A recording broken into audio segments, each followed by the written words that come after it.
یقیناً جو تسبیح اور وظیفہ آپ کو بتایا جا رہا ہے آپ نے اس کا ضرور اہتمام کرنا ہے۔ نماز کے بعد اطمینان کے ساتھ بیٹھ کر تھوڑا سا ٹائم لگا کر اس کو پڑھیں۔ آپ کی جو پریشانیاں ہیں گھریلو کام کے حوالے سے وہ دور ہو جائیں گی۔ کسی قسم کی تھکاوٹ نہیں ہوگی آپ کے والدین کو، اور آپ کے والدین جو پریشان ہوتے رہتے ہیں کہ ہمارے کام گھر کے ٹائم پر نہیں ہوتے اور ہم تھک جاتے ہیں، یہ تسبیح فاطمہ کہلاتی ہے۔ جو بھی اس تسبیح کو پڑھتا ہے اس کے بہت ہی اچھے ثمرات پاتا ہے۔ یہ تسبیح ہے سبحان اللہ، الحمدللہ، اللہ اکبر۔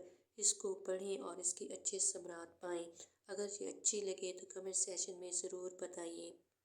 ویڈیو کو لائک، چینل کو سبسکرائب کر دیجیے ہماری مور ویڈیوز کو دیکھنے کے لیے۔